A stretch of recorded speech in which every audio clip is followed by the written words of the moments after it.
Hello everyone, welcome to the review of TANGZU Gate. It's actually spelled at Zoo Gate. It is currently retailing at 597 at Linsole and 5649 at Hi-Fi Go. So I got this unit as a reviewer's unit. They haven't paid or influenced me to say anything good or bad about this product. Everything I say on this review is completely mine. So first of all, let's talk about the design of this IM. This cell is very big for my ears. It's pretty big. The main problem I am facing with this IM is this back part of this IM is hurting my ears in a long run. And above that, the size that tall. It is so tall that whole structure of this hook is hurting the back of my ears. Although I can bear the pain, but it is not giving me a comfortable listening sessions, at least for small hours, few hours at least.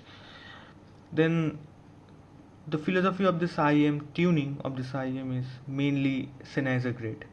So what I'm saying as Sennheiser grade is like when Sennheiser in the early 1997 or 2001, when Sennheiser used to tune their mid range in a certain way, people liked a lot with the tuning. That's why 600 is still there here selling like pancakes. 650 is there. So TANGZU made a same approach with the mid range. It is kind of leaning to bright at some times, but it's not a bright set, I would say.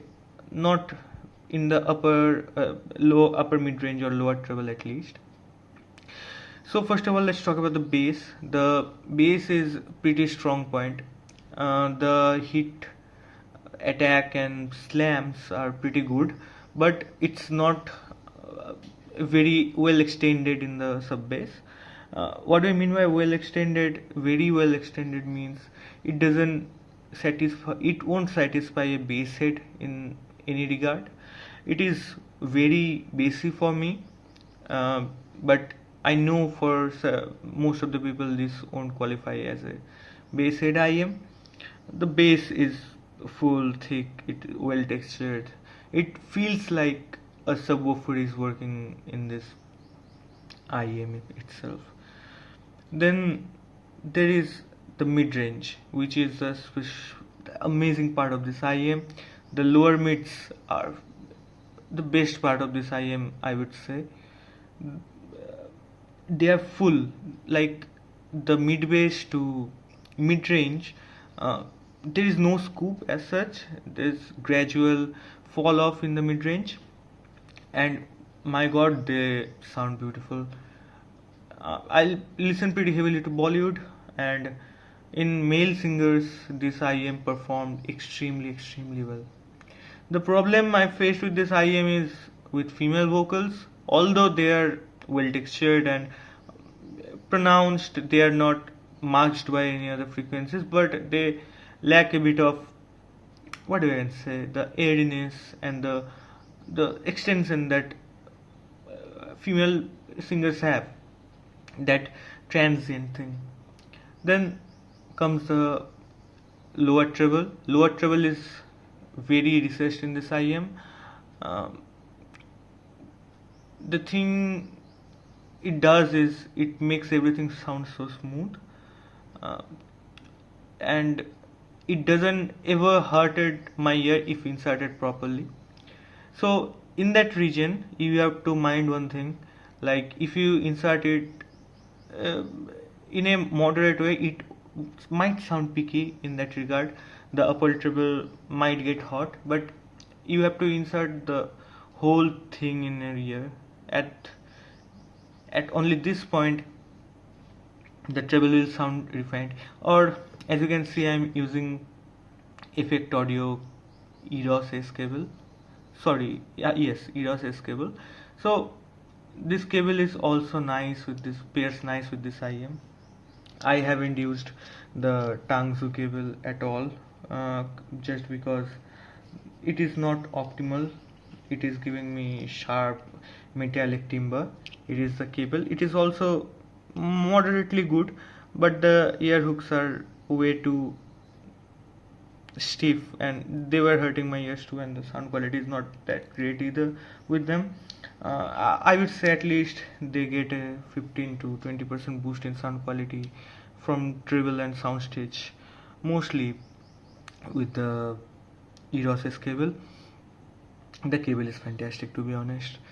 Then the then I forgot to tell you about the driver configuration. It has one DD, two BAs for the mid range, and two ASTs for the the upper treble.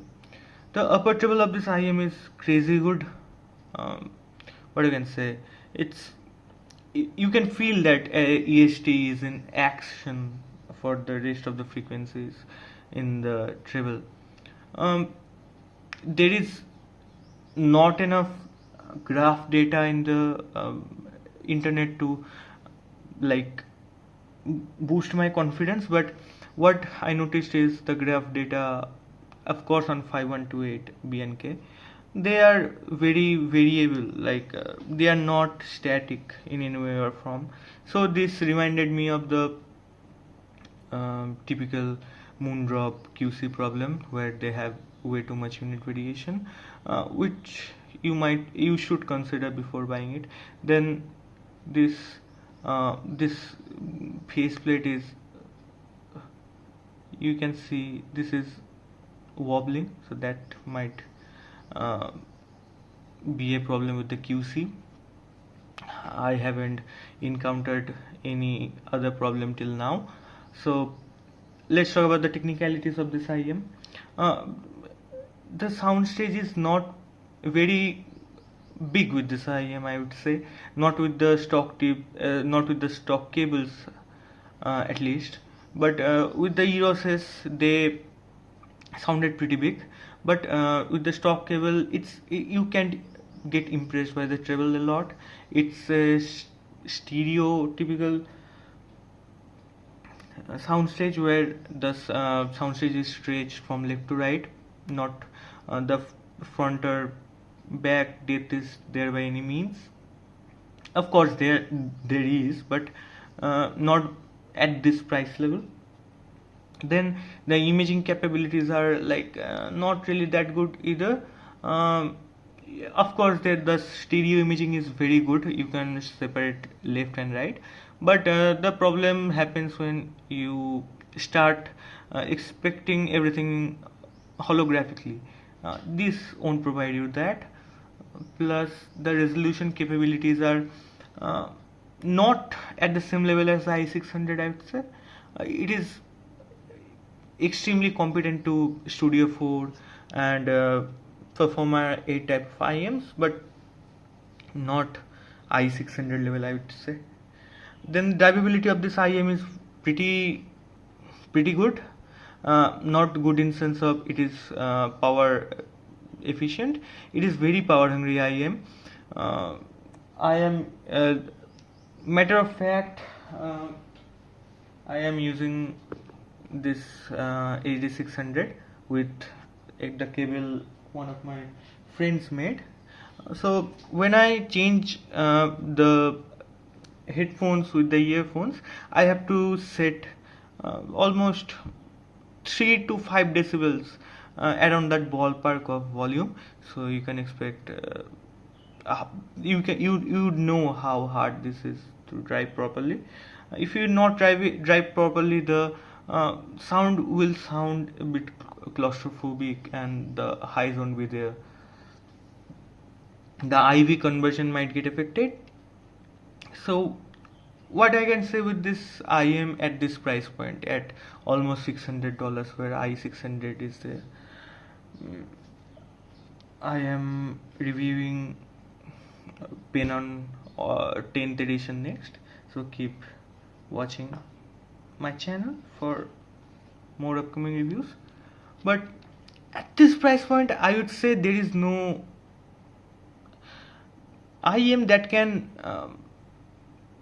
beat this IM in sheer the Sennheiser qualities, the Sennheiser tonality, the Sennheiser mid-range. I'm using Sennheiser as an adverb here, as an adjective here, but it is really Sennheiser-like sound. When you put it in your ear for the first time, you couldn't help but notice how familiar this is to Sennheiser.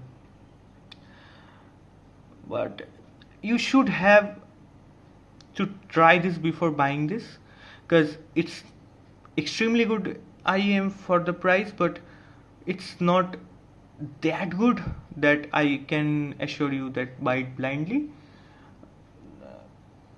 The details level are good, the sound stage is pretty average but well controlled, imaging is pretty solid from stereo, bass is good, mids are extremely well, especially lower mids, the extension is well.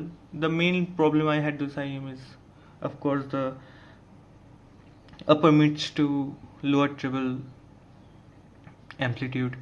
Apart from that, I recommend to try this IEM with effect audio eDOSS cable.